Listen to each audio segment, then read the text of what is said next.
Selamat pagi, perkenalkan saya Leni Lokai dari GPIB Nazaret, Jakarta.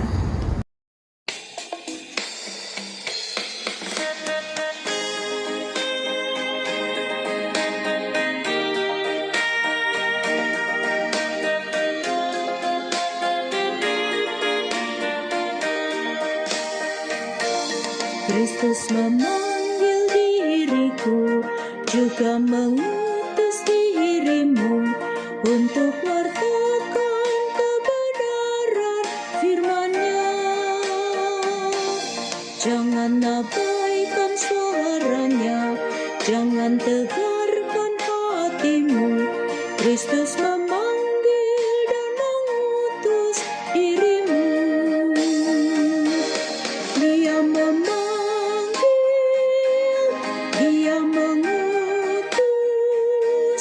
Dia membimbing dan besertamu selamanya.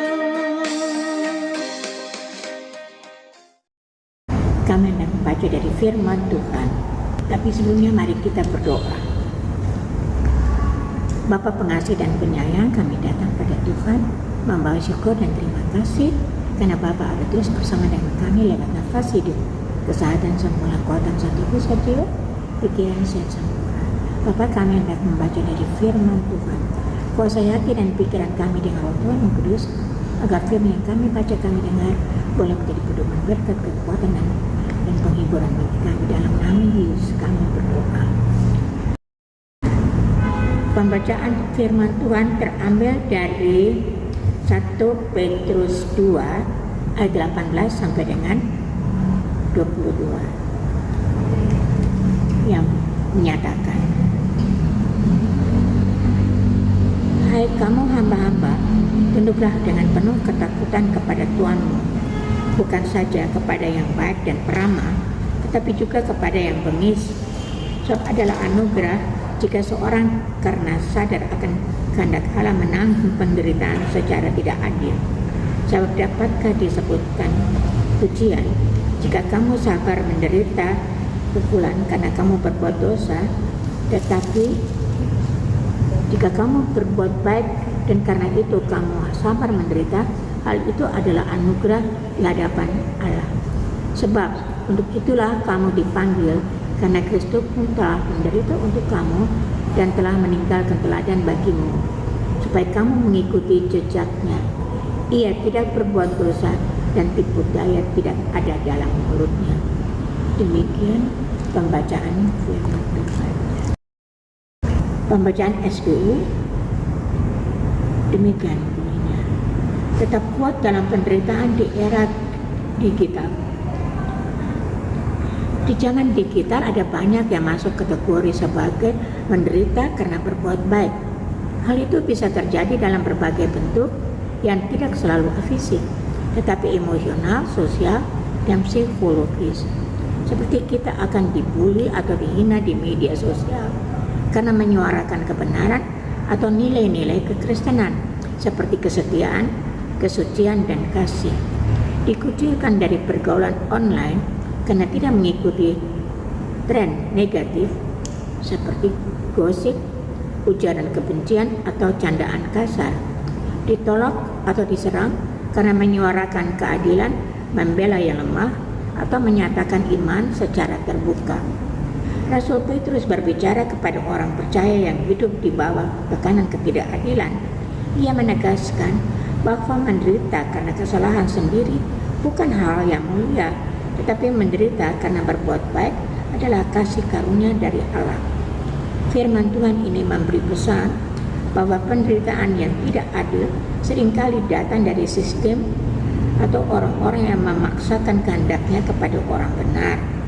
Sebaliknya, saat kita menolak tekanan dan pemaksaan secara digital demi pemeliharaan iman, kita bisa saja menderita, dihina, dikucilkan, atau dijabki gaul dan ketinggalan zaman. Namun Petrus berkata, itulah kasih karunia dari Allah. Mengapa? Karena kita rela taat kepada Tuhan meskipun dunia menolak atau menekan kita. Di era digital, pilihan hidup terbuka lebar. Mau melakukan yang baik atau jahat dapat dilakukan dan konsekuensinya jelas, yaitu penderitaan yang akan kita alami. Namun, penderitaan karena berbuat baik adalah bentuk kesaksian iman.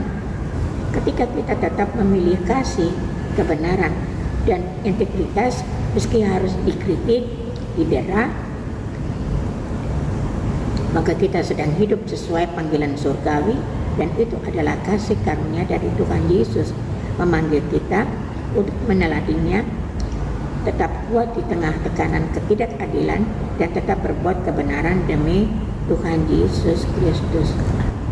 Demikian baru renungan kita di pagi hari.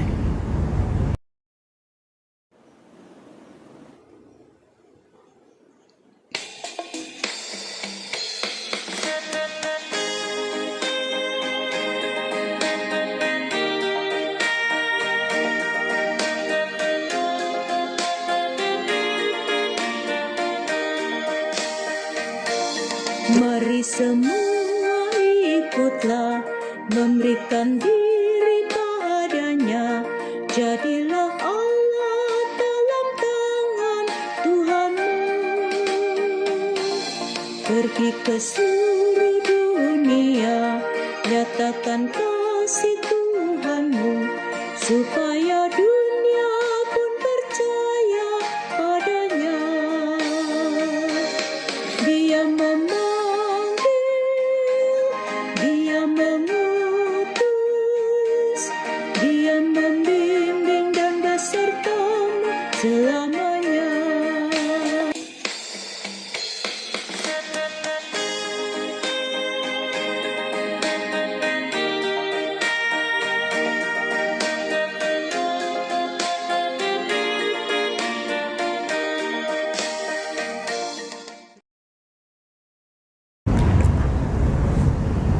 Mari kita berdoa. Bapa pengasih dan penyayang, terima kasih kami sudah boleh membaca dari firman Tuhan, juga dari SBU. Kasih karunia dan damai sejahtera dari Allah Bapa selalu menyertai kita hari ini, besok terus kekal selama-lamanya. Amin.